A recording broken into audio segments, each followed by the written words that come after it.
So, you know what I've decided? I've decided that I'm in love with Matthew 10:16. I don't think I don't know if we touched on this before or not, but Matthew 10:16 says, "Therefore be shrewd as snakes and innocent as doves." And here's what I love about it. I call it the street Jesus. My wife don't like it because I say this often. Like when I think someone has done a good Christian thing, I say street Jesus. He has been saying street Jesus for like Probably 3 weeks. Probably too much. Yeah. I kicked Ben twice during your sermon and said street Jesus. He did do that. Yeah. If I think something really brings the point home, instead of saying all right, I say street Jesus.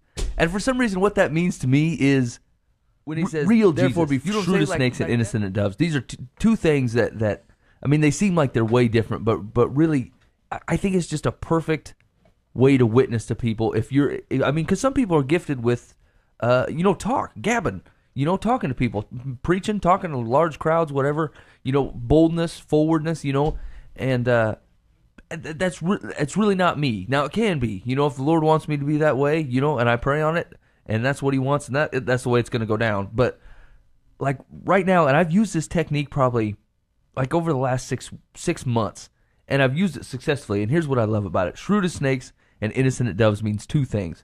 Is when you're being as shrewd as a snake for Jesus, you're doing it on purpose. It's not a last minute decision and someone bumped into your chair and said, "So you look like a guy that knows Jesus. I can tell by your eyebrows. Yeah. Let's talk about it." Being shrewd is, you're planning this out.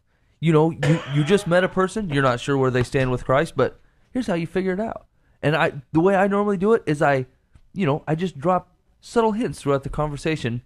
Every week I run into this guy and I'll say, "What you got going this weekend?" And he'll say blah, blah, blah, blah. And I'll say, "Well, I got some church stuff to do and whatever." And then I'll just leave it at that. Mm-hmm. Shrewd move number one. That's shrewd, man. I go to church.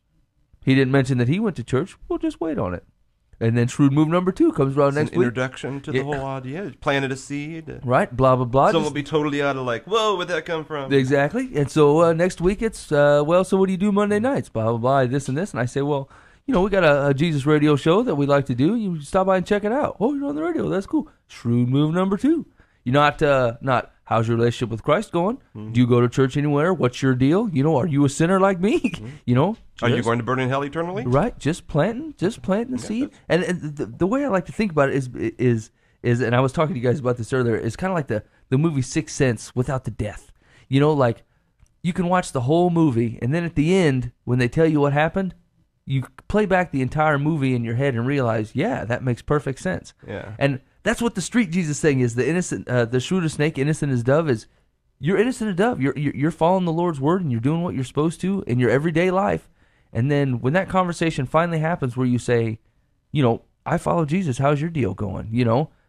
They can look back at your entire behavior after that point and say, well, that's why he is the way he is. Now that I think about it, he didn't really swear at all. That's kind of weird. He wouldn't look at that cell phone thing I decided to show him. Yeah. Right. A 3 weeks ago when I had some kind of weird picture on my phone I was showing everybody, he was kind of just conveniently gone, and then it all kind of starts to fall in line, and I think that has a lot to do with exciting me to live a better example for Christ, because you never know when that conversation is going to happen. It might not take 10. Mm-hmm. It might take 1. Sure. Whatever the Lord's got going that day is what the Lord's got going that day, but you can tell someone that is going to be, is going to be taken as an affront if you just walk up and hard-nosed Jesus right at them and they don't know him at all. Yeah. You may have done more harm than good, which is why we were talking about Paul earlier about meeting them where they're at. And that's what I think he's getting at when he says shrewd as snakes, meet them where they're at. And you got to follow them and you got to look at the person that you're talking to and realize that Jesus belongs there too. But you can't just ram them in there if they're not ready. If someone shows up, open hands, open arms, and said, "I want to know more about my Lord and Savior," you say, "Okay, I got the time. Let's do this." But if they're fighting it, if they're still showing dirty pictures on their cell phone and trying to get you to look at them, maybe your blatant Jesus talk is not going to do as much good as it could if you set the example and you got to know them, which gives me a lot more motivation to make sure that my life looks like how it's supposed to. So when that sixth sense moment happens, they can look back at my behavior and go, yeah, you know what? Now that I think about it, that makes perfect sense.